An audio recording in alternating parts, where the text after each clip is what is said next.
The Virtual Environment Display System is a multisensory interactive display environment in which a user can virtually explore a 360-degree synthesized or remotely sensed environment and can viscerally interact with its components. The objective of this research is to develop a multi-purpose operator interface environment with initial applications in telerobotics, data management, and human factors research.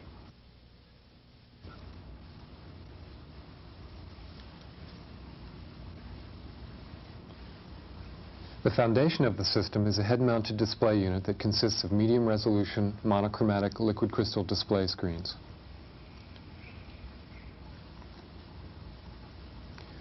The LCD technology is used to meet design constraints on size, weight, power, safety, and cost, and also to provide a see-through capability.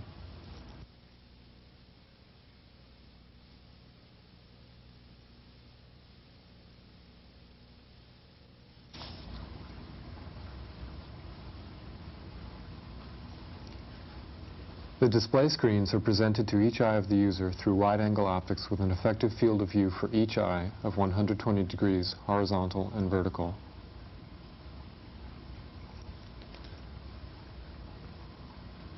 Imagery displayed on the screens is pre-distorted to match the field of view of the viewing optics.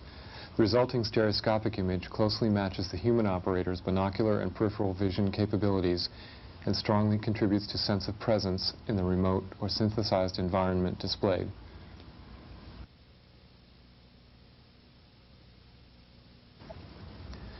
Head motion of the user is tracked by a sensor mounted on the helmet, and the derived position and orientation data is used to update the images in sync with the user's activities. As a result, the displayed imagery appears to completely surround the user in 3 space.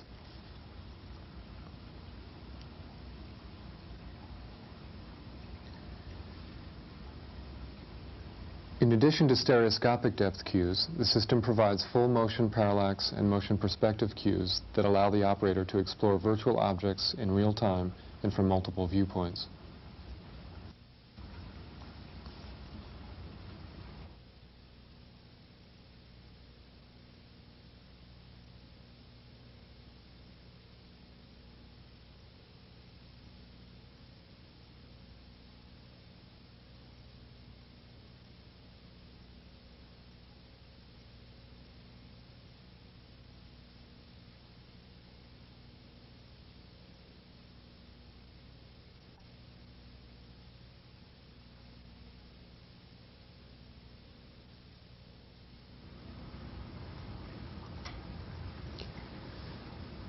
The technology used to track the user's head position and orientation is also used to position a 3D cursor in the virtual environment.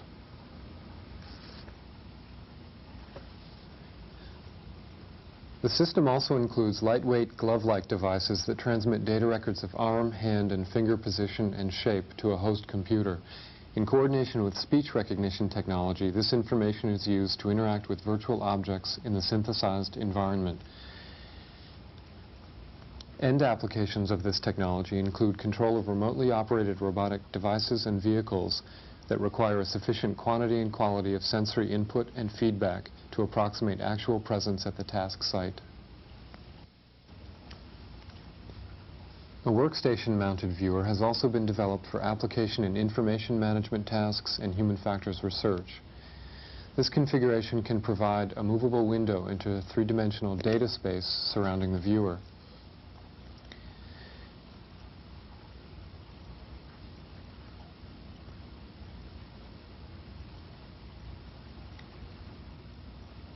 In this application, virtual control panels and reconfigurable workstations can be rapidly prototyped or adapted for different users.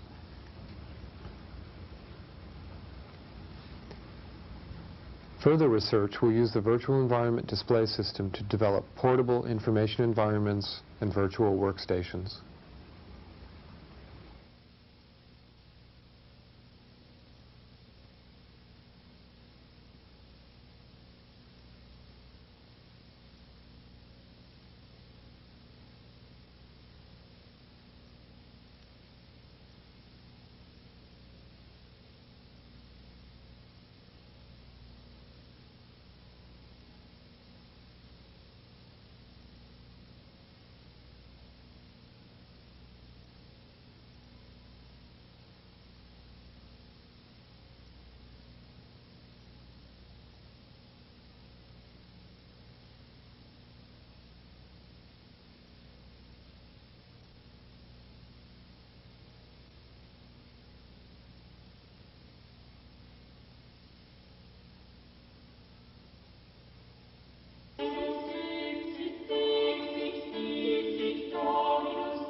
So this is the detent. Oh, I see. There's a zero position. It does beautiful things and horrible things. Well, now you're a butterfly from some strange planet. What happened? What happened? Oh, man. Gone. Okay, here I am back. Okay. Let me show you something else. Oh, Oh, nice. And then they have one. Oh my Gorilla. lord. Oh no.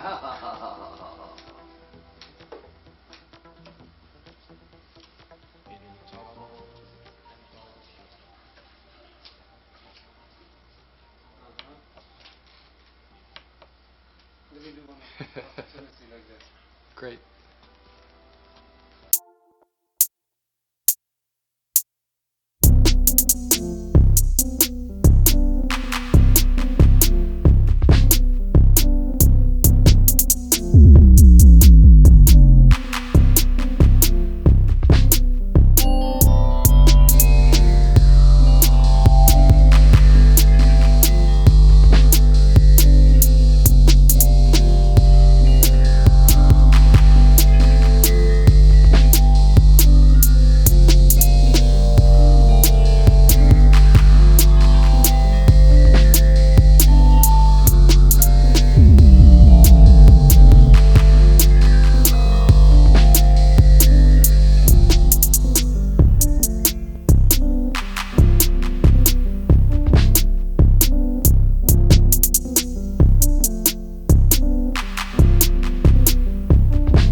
It's a debate. He's very right-wing, Gordon Liddy, and we would debate about the rights of the power of the state versus the rights of the individual. I was defending the rights of the individual, and he's defending the power of the state. This is a nice option. Did you ever meet Linus Pauling after it get settled? Did you? I met him once while I was in Palo Alto, just briefly, incidentally, but not never. Yes, his research lab. I see, yeah. He used to, you remember his campaign, he was doing his anti-nuclear campaign. Yeah. It's rather simple, but He won the Nobel Prize for it that. makes the picture look a little bit 3D. You see what I mean, Scott? Yeah. How it does the positive negative effect. Like a classical institution. To struggle with right-wing people. Yeah, or left-wing. Or don't you have the feeling that there's more field of depth in these pictures? I see. So you, now you have that tape, yeah. I make. You want to have a copy of it? Oh yeah, thank you. And you know, maybe you can utilize it somewhere. Yeah. I think it has a certain meaning. I think what you. That's a very good thing you did. Oh, the fingers are the fingers, yeah. It's now. Yeah, what's that little thing? Maybe you can show it to your students. Maybe some meaning comes in there. Yeah. Or is there anything specific you want to do on the computer? I could just film it and give it to you if you want to use it like for teaching material or something. What do you call it? Let me think about it. It's not much left of you now. Now, where does this come from? This is like what they call a trail, a color trail. The image is being snapshot by the computer.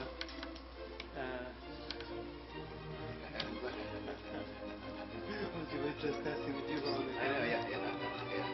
No, this is the image is sort of like being snapshot every second, and then you just move it, and it creates like image after image after image, which leaves like it's like a feedback situation basically. What I can do now is get an interaction with music.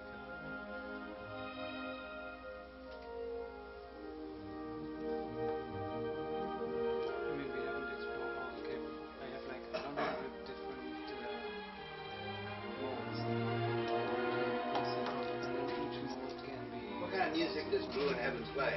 Individually, like I can play exactly rock versions. Here, so bendable. Is there you'll see now as the music changes, the color of the music is going to be putting out an update which has like a sequencer. You pre-program your whole setup, what you want to have, all the changes. And then the computer, you can think it as a movie event or whatever. I mean, a machine like this used to be like 120,000, the capabilities. Better quality. I'm sorry, this quality is a little lower, the resolution is a little lower, but it does the same thing.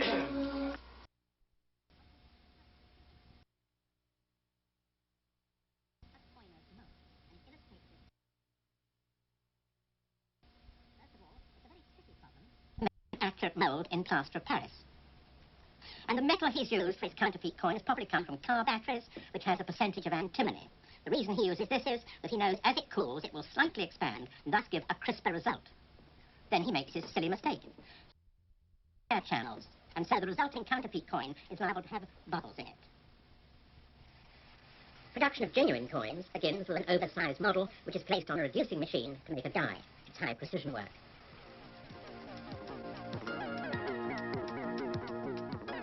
Forgers can't afford to use this process. It's too expensive and too slow.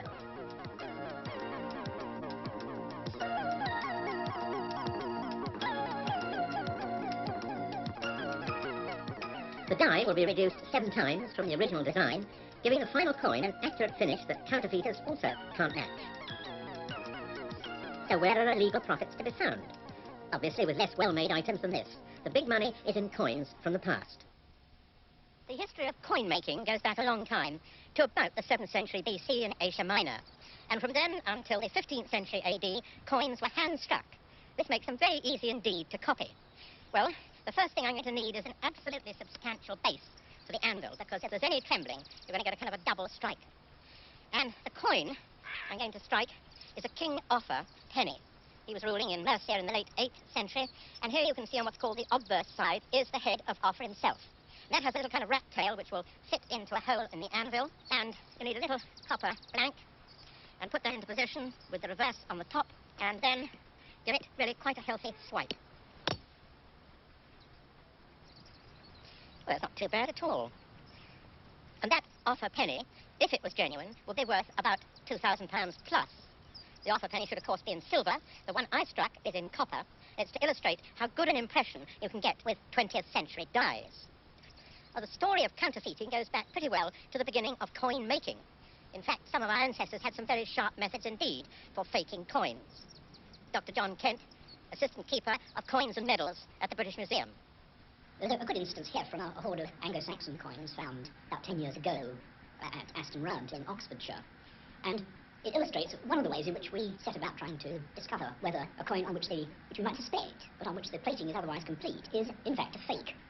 Now, I take my magnet and I pass it along a row of these silver coins, and when there's no iron inside, nothing happens, but I've captured one, and this shows that in fact the silver is only skin deep. Beneath it is a core of iron. Now, iron of course is not the only core, and in fact it's not even the commonest. The commonest is bronze. And you see a good example here in a false, half